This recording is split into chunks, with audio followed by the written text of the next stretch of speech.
What's good? It's Woog. Please like the video, subscribe to the channel if you are into the fight talk. Teofimo Lopez and George Kambosos. That is Teofimo Lopez's first fight since his major upset over longtime champion, pound for pound elite, Vasyl Lomachenko.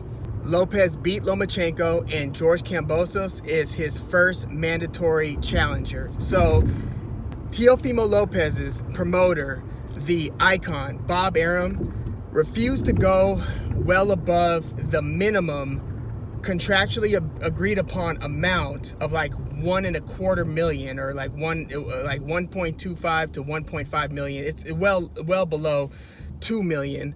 Arum is unwilling to go above that, so this fight headed to a purse bid. Eddie Hearn attended the purse bid, and so essentially this is a bidding war for the rights to Lopez versus Kambosos. And Triller, the same organization that put on Mike Tyson versus Roy Jones Jr. a couple months ago, they just won that purse bid. And so they went over like $6 million for this fight. Eddie Hearn put up like 3.5 million, around there. And again, Bob Arum was well below both Eddie Hearn and Triller. So Arum is looking at this like, well, good riddance. Not to Teofimo Lopez, but to Teofimo Lopez versus George Kambosos for that price. He's essentially the somewhat frugal bean counter out of these different suitors, potential suitors for the fight.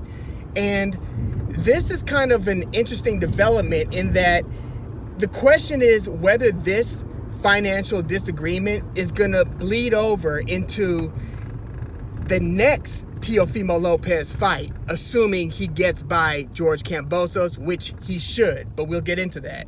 So what's essentially happened here is when they signed the contract, when Teofimo Lopez signed to Bob Arum, he had a 1.25 or like just over $1 million minimum per fight, right?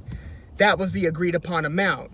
Well, what nobody anticipated was that within a year, 2 years, that Teofimo Lopez would do the unthinkable and at like 22, 23 years old, upset one of boxing's kingpins, Lomachenko. Well, if you were like a $1 million per fight man going into that fight, and you know, Lopez didn't make 2 million, he made well below 2 million. He ended up making like 1.5 million versus Lomachenko. Well, if you gamble on yourself and win, well, guess what? You're no longer a $1 million guy anymore. I know what the contract says, but the market at the same time is speaking. And so Bob Arum's coming from a viewpoint of, well, Teofimo Lopez is a great fighter, but this is not a great fight. It's not against an elite opponent. Therefore, hell no, I'm not paying $3, $4, $5, $6 million. What, are you kidding me? Well, again, Bob Arum is technically right in that that's what Teofimo Lopez agreed to. So he's technically offering what that contract stipulates.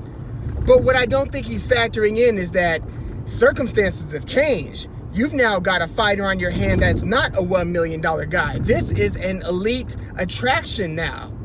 And Triller is basically looking to make a splash on another event. They're also, by the way, about to put on that Jake Paul versus former UFC fighter, former Bellator champ, former ONE champ, Ben Askren. So that's going to be another interesting event, probably pretty lucrative event. So Bob Arum's looking at this like, look, I'm not overpaying for this stuff. You could go ahead and blow your budget all you want. Bob Arum even said that he thinks that this is a marketing expense for Triller. Like, they're going to overpay to have Teofimo Lopez to garner more attention, more name for their brand, the same way that they did for Mike Tyson versus Roy Jones Jr. Bob Arum's also saying, well, let's see. Bob Arum, Top Rank, we put on like 30 boxing shows a year.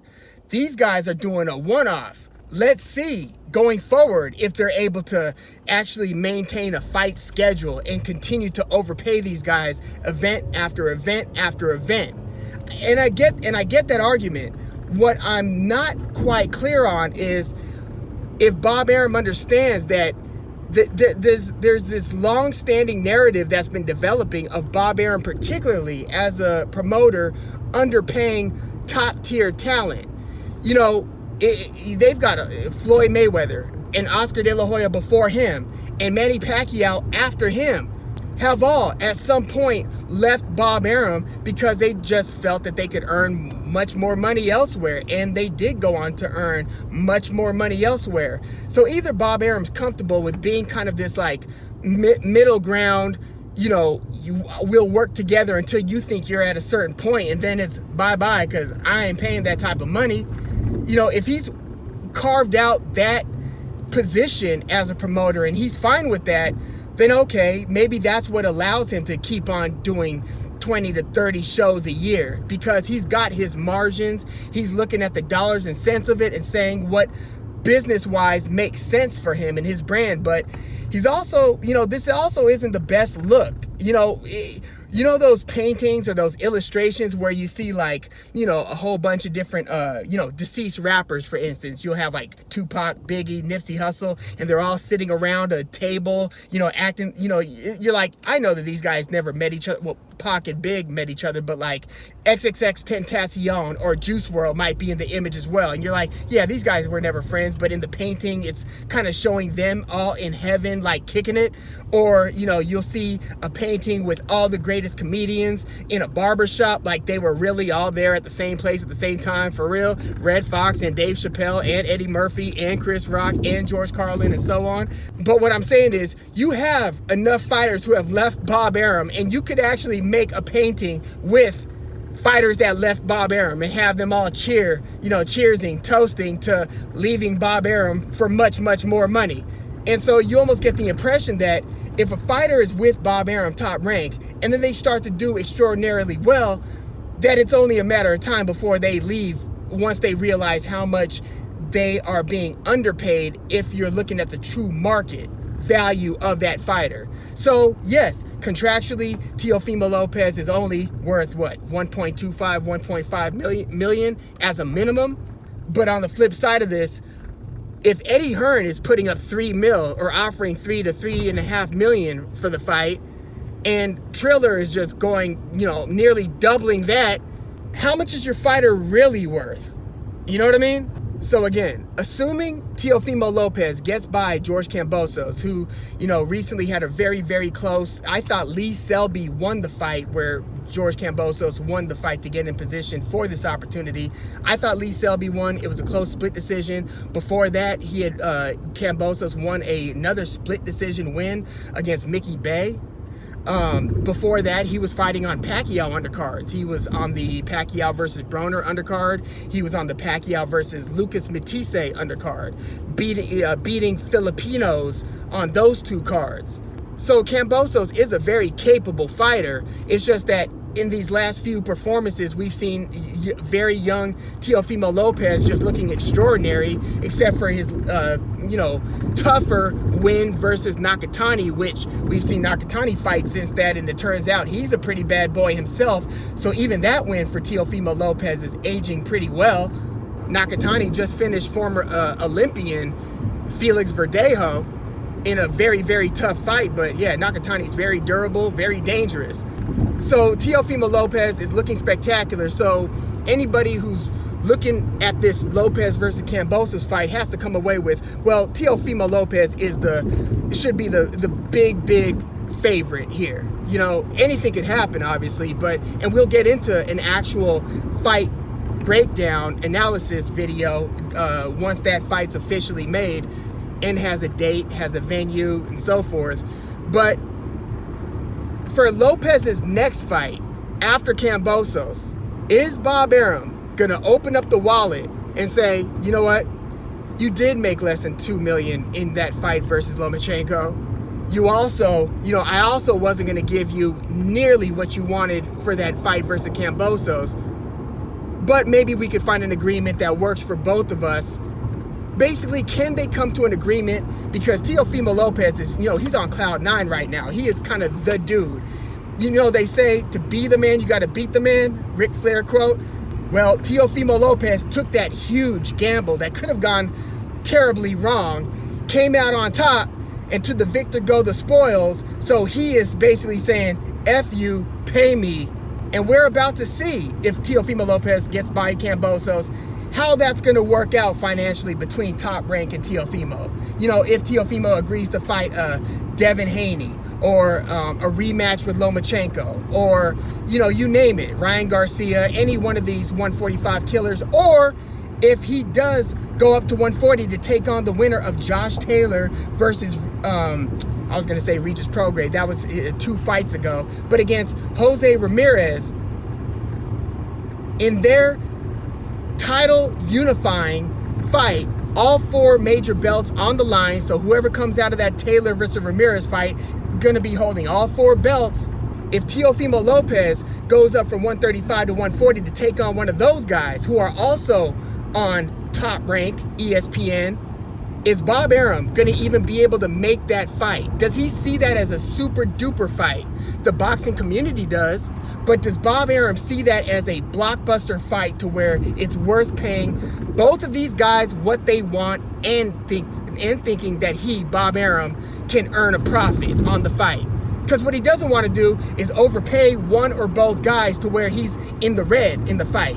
He doesn't like that stuff at all. So, you know, I have doubts on whether that business can get done. And going forward for Oscar Valdez, who just pulled off that upset versus Miguel Berchelt, how is his business with Top Rank going to go going forward? I'm sure he's got a pretty ugly minimum that Bob Arum isn't going to like explode and triple if Oscar Valdez fights a somewhat quality opponent in his next fight. You know, is Bob Arum going to be able to pay Shakur Stevenson and Oscar Valdez what they want if they want to make that fight happen? So it's a lot of questions in this. And it kind of begs the question, how much money is really in boxing right now? Richard Dwyer had asked that question a couple years back. How much money is in boxing for a lot of these fights where boxing fans are high on and think it's a quality fight, but the casual public, maybe not so much. Maybe it's not a huge pay-per-view draw, you know what I mean? And then throw in a COVID pandemic, so, you know, you're either working with no crowd or maybe a limited crowd later on, you know, as 2021 goes on, you got limited crowds. How is this going to jive with the economics of boxing? And is Bob Arum going to be able to make the best fight that even his own Top Rank stable of fighters can come together and make? And a lot of these fighters on Top Rank, Teofimo Lopez, are looking at fighters on other promotions, and they're seeing, you know, Gary Russell Jr. making a couple million a fight. They just, you know, Jamal Charlo just made, you know, a 1.5 million fighting, you know, the Derevianchenko fight on a pay-per-view that, you know, performed pretty poorly as far as pay-per-views go. So, you know, reputation-wise, and tell me if you agree or disagree with this, Al Haymon tends to overpay his fighters a little bit, or a lot. You know, you look at what some of these fighters are making on their, you know, non-elite opponent fights versus what top-ranked fighters are making. And I think Eddie Hearn is somewhere in the middle. I think that Al Haymon, PBC, they're really taking care of those fighters. It seems like those guys are eating. And then Bob Arum is really, really kind of pinching pennies and saying, let me look at this. I don't think that this is worthy of this amount. You know, there's a lot of that going on with Top Rank. And a lot of fighters abandon ship at some point, especially if they're elite fighters who really call on top dollar. And then I think Eddie Hearn is kind of the middle ground between the two, Matchroom boxing. Even though, you know, top fighters like Canelo and Anthony Joshua are just going to make boatloads of money because they truly are and have proven to be elite on a pay-per-view level as well.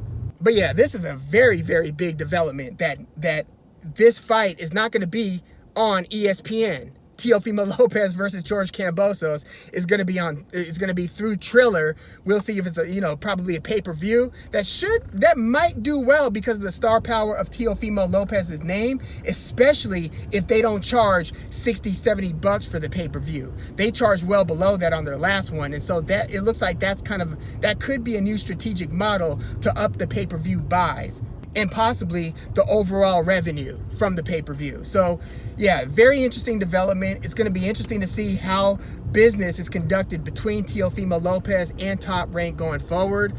To me, it looks like it's a precedent that you really don't want to set, but I get that Bob Arum doesn't want to set the precedent of overpaying if he doesn't think that the fight's worth it. To each their own. Everybody has to handle their own business. But I don't think you would want the reputation of being somewhat of a cheapskate. Bob Arum doesn't seem to mind. He's very open in his interviews about how he's looking at the business of his fighters, of boxing in general, and what he is and isn't willing to do, for a fight to get done. It seems like him and Eddie Hearn, it seems like everybody involved with putting, for instance, Tyson Fury versus Anthony Joshua together. That seems like a very stressful situation. So we'll see if terms are able to be agreed upon in that fight. But yeah, let me know what you think about this latest development. Please leave your comments in the comments, like the video, subscribe to the channel if you are into the fight talk. I'm Woog. Thanks for tuning in.